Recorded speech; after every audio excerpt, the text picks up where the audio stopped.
Is Iggy right in his defense of the Warriors? Man, the Warriors are funny, man. This is a funny collection of cats. We're doing it organically. Organically. Well, I mean, listen, organic can mean a bunch of different things. Like in the scientific community, it means carbon-based. Right. You go to Whole Foods, it just means like no antibiotics with the like food. $100. Right. Typically, organically would mean like homegrown, I guess, is what it means in sports. The Warriors are a lot of things. Organically built. It's not one of them. I mean, Andre Iguodala, who's doing the talking, he, of course, signed leaving a 57-win Nuggets team, but that was before the Warriors were the Warriors. I just want people, the Warriors are now they deserve credit for so many things. But the idea that we have recreated history on how this happened, can we just remind everyone, how do they have Steph Curry on $11 million a year? How do they have a superstar future MVP on $11 million a year? Because the guy had bad ankles. They got him to a discount, which helped them set everything in place. Then how else did everything happen? Well, a new TV deal, which allows for a cap spike, and the NBA doesn't.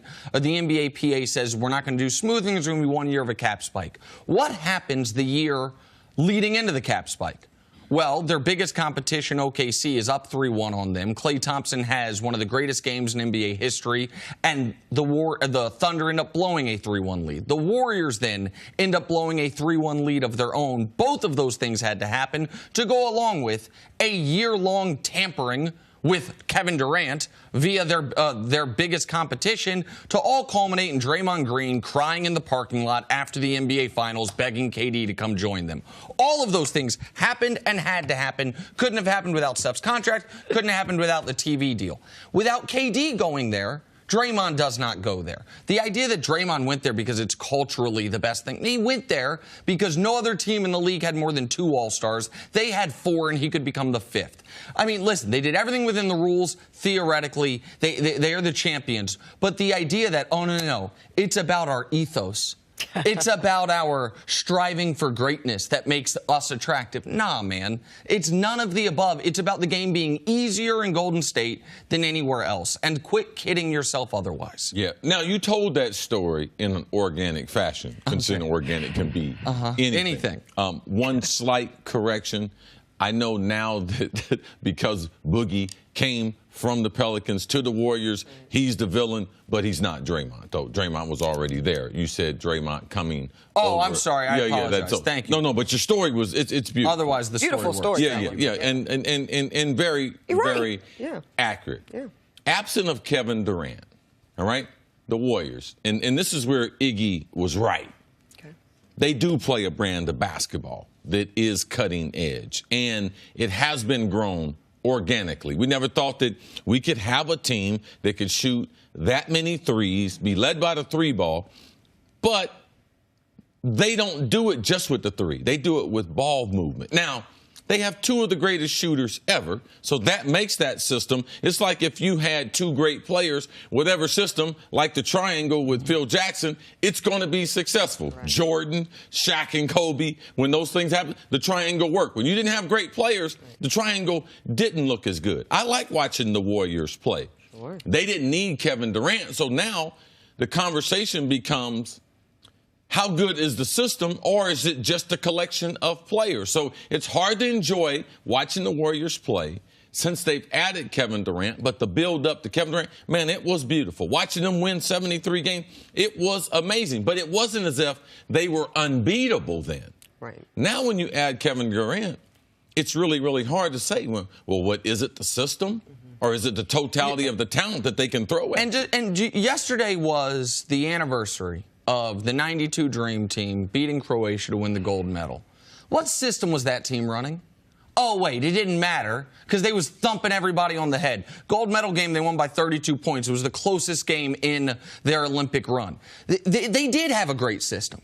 Now they can play any system they want. They did have an organically grown team, which, by the way, was not hated. It was becoming the most popular team in the league.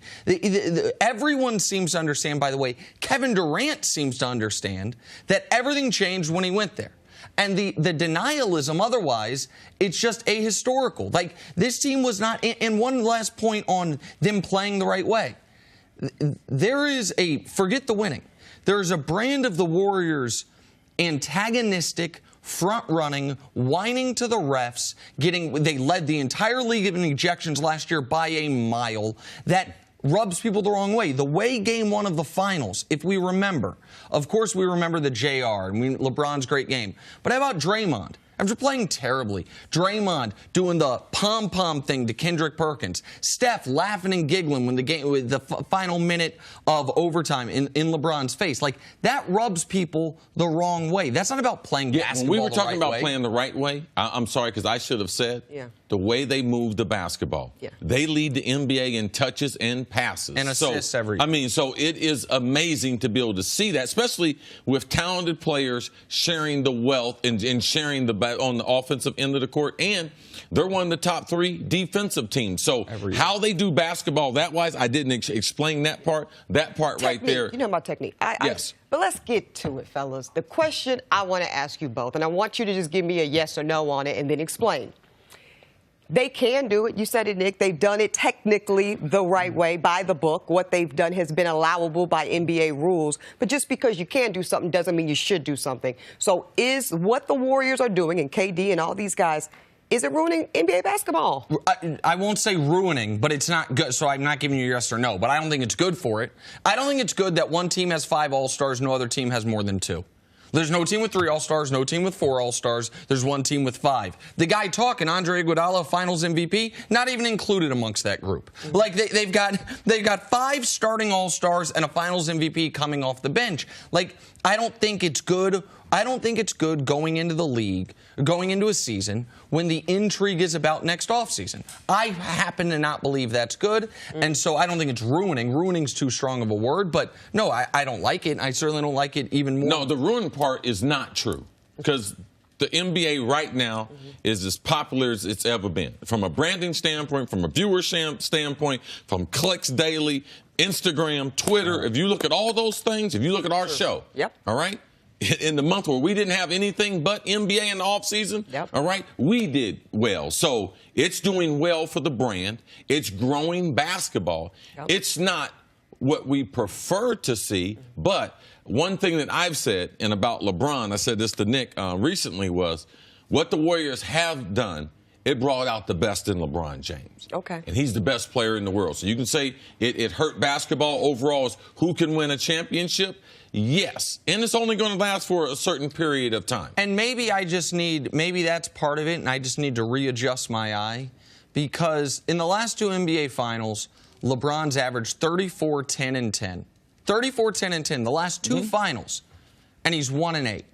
And in NBA history, that's never been able to be the case. It's always been, if you have the best player in the world at the peak of his powers, if you're not the champion, it's going 7 games. It's going, and so it's just so different from what I'm used to seeing as far as and it's so different than the NFL. Absolutely. It is. Absolutely. Well, the NBA, here's the thing. It had been so different than the NFL because one guy could do everything. Yes. Right? And now it seems like now there's almost the like LeBron, Aaron Rodgers situation where it's like one guy can only do so much. That's not how the league used to be. Like each league had its own charm. That's not how the NBA had been.